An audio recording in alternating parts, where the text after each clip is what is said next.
So again, it's like it's a daily fight that you've got to be up for.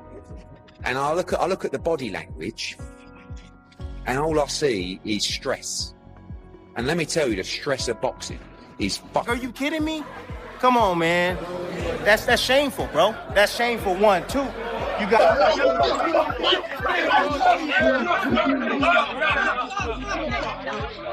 So once again, this is one of those daily battles you have to mentally prepare for.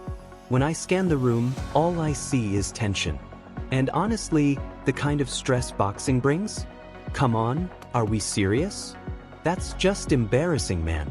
Truly embarrassing. 1, 2, you've got boxing pros slamming Conor Benn for shoving Ryan Garcia during a heated press conference, and now the entire boxing community is in an uproar. Benn's actions are drawing massive criticism, with many wondering if his emotions completely got the best of him. As the insults keep flying and the temperature keeps rising, this rivalry is getting way too big to ignore. I'll take the piss, but you can push me on like, if I say something that you don't think makes sense, I think it would be good for you to go, yeah, but hang on a minute. Even Eddie Hearn looked uncomfortable with just how far things went.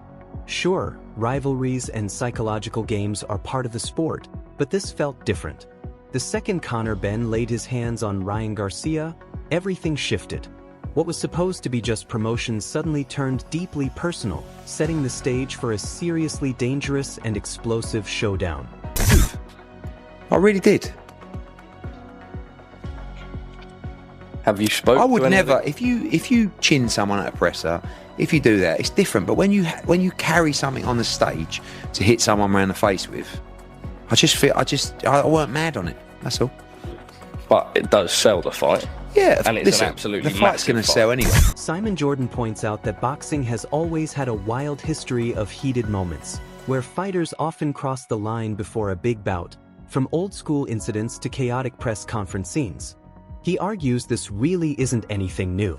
But at the same time, it shows how these confrontations keep blurring the line between hyping a fight and straight-up disrespect. An egg in its face. I mean, how many times have we seen boxers do things that they shouldn't do? You know, we saw Derek Chisora spit on Vitaly Klitschko. We didn't need that. I'm not offended by it. You don't need Tyson and his costumes. Yeah, we see Tyson Fury's dad headbutt the smallest Ukrainian he could find. You know, we're in this territory. But we called that out. Yeah, Should because we not call this out? Look, well, it's between the two fighters. Ryan Garcia's reaction adds a personal twist, claiming Conor Benn went too far by grabbing him right in front of his wife. That single moment transforms the build-up from typical fight hype into something far more intense, with emotions clearly boiling over on both sides now. And my wife was there, and he just pressed up on me, grabbed me. Wow. Yeah, so it's a little personal. So we'll be ready to go get him. Trust me. Oh, that's not... Well, somehow... Conor Benn isn't backing down one bit. He's ignoring all the backlash and just focusing on proving himself inside the ring. His aggressive vow to come out fast and hunt for an early knockout shows a fighter fully committed to violence over patience. It turns the entire build-up into one big question. Can Ryan Garcia handle all that pressure and noise? Irrelevant of all the noise, irrelevant of all the haters, irrelevant of all the no's you can't do. I'm going to go into this fight fueled with a chip on my shoulder to prove to the world that I will be the greatest WBC champion. So, you know, for me, to answer your question, I'm going to come out fast and put it on him and hopefully get him out there early. Forget the haters. Forget everyone who says you can't do it. I'm walking into this fight with a chip on my shoulder, ready to prove to the world that I will be the greatest WBC champion. So to answer your question, I'm coming out fast, putting it on him, and hopefully getting him out of there early. This audio exchange between Conor Benn and Ryan Garcia shows just how personal things have gotten, with insults flying back and forth at full force. What starts as confidence quickly turns into pure disrespect and ego clashes, making it clear that neither fighter is backing down as emotions explode outside the ring. Conor Nigel bad. Ryan, I can't even give you a good ass beating. No, God, bro. Let's go, Conor! You would not come over here to the States and beat me if Bro, you will not do it, bro. You suck. Well, you want to come up to 147 and you stand a chance against me? I would absolutely knock you. I would knock you, spark out. I would knock you. I would knock you, you and Eddie Hearn and the same night. You can't even speak Spanish and that's your language, mate. Fuck my feet, though. Fuck me feet, though. Listen, you're coming with small dick energy. That's small dick energy. Small dick energy. Hey, ask your girl how my taste. How about that?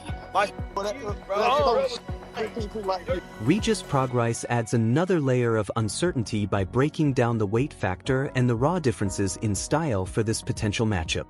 He suggests the division Conor Benn fights in could define everything, especially against a naturally skilled fighter like Ryan Garcia, where preparation and weight management could become a major deciding risk. I think that Ryan Garcia is a better boxer, but if they get to a fight, which it might happen, I would pick Conor Benn.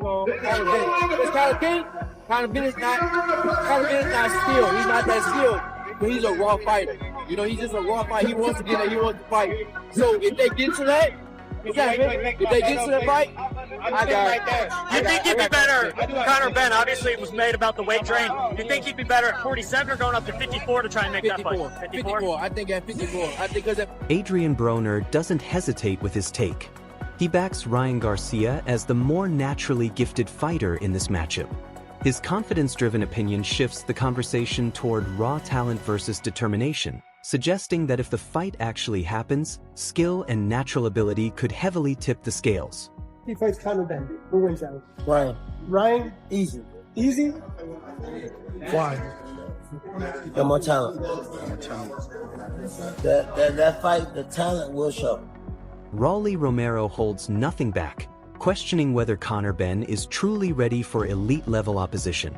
He argues that Benn's recent hype is more about noise than real substance, pointing out that stepping into a fight with Ryan Garcia would expose a huge gap in class.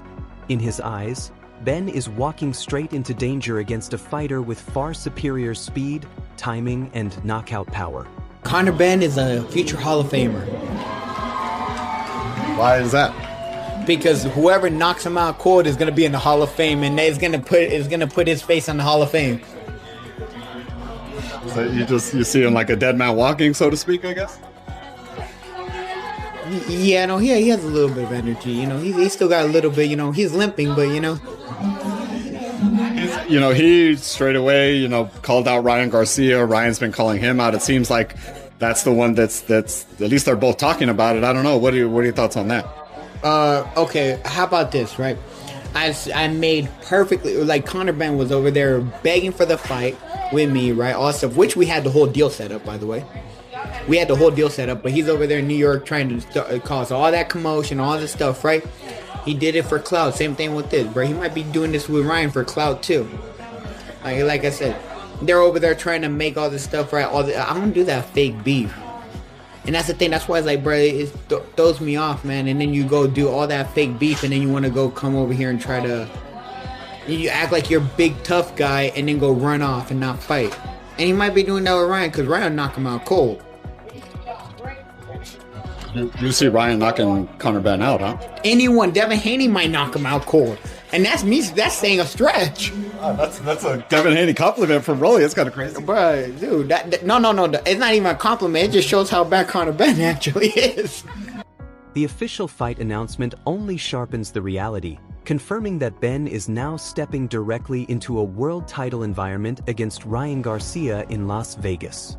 The concern is clear. Benn hasn't been active at full welterweight for years, and now he's being thrown into a championship-level fight where experience, power, and sharpness all heavily favor Garcia. We are being told that September, the Mexican holiday in September, around about the 12th of September, Las Vegas, the destination, as Ryan Garcia of Mexican heritage will be defending his WBC welterweight championship. And he was on the Jimmy Fallon show this week, which is massive over in the States. He made a big announcement because he says that he's going to be fighting a certain fella from the United Kingdom in the shape of Conor Benn. What did you make of all that? And if just for a little bit of context on that, Conor Benn hasn't fought at 147 pounds flat for the last 4 years. His last fight was 150-pound catchweight against Regis Prograis. He hasn't hit 147 for 4 years. Still highly ranked with the WBC at 147, and now gets an opportunity, seems, in September to be fighting. Carl Froch delivers a blunt and damaging assessment of Conor Benn, openly questioning whether he belongs at the elite level. He argues Benn's resume doesn't justify all the attention he's getting and highlights the clear gap between him and a proven fighter like Ryan Garcia. In Froch's view, Benn is moving up way too soon to a level where mistakes won't be forgiven. Benn against Ryan Garcia, I think Conor Benn gets absolutely splattered. I've got to be honest, I don't think he's got a chance. He's not there yet, and I've said it before, and he gets the ump with me for saying it. But who's he beat? What's he done? Who's his biggest win? Chris Eubank. Yeah, but, and who's the other kid he beat? Was it Algeria? Yeah, but he was 43 on Eubank, you can't say that's a big win. This guy finished Eubank years ago. And this fight now stands at a dangerous point where hype has turned into real hostility, and both Conor Benn and Ryan Garcia are carrying far more than just a win into the ring. Garcia looks slightly more composed under pressure, showing calm confidence even as the tension rises, while Benn is pushing an aggressive emotional energy that could either overwhelm or backfire against elite opposition. At this level, one mistake changes everything. And with both fighters already clashing outside the ring, the mental battle is just as important as the physical one. What's truly at stake here is reputation, momentum, and the chance to prove who belongs at world level. If Benn's aggression is controlled, he can make it a war. But if Garcia times him cleanly, it could end badly. So now the question is simple for fans. Who are you backing to take over when it really matters on fight night?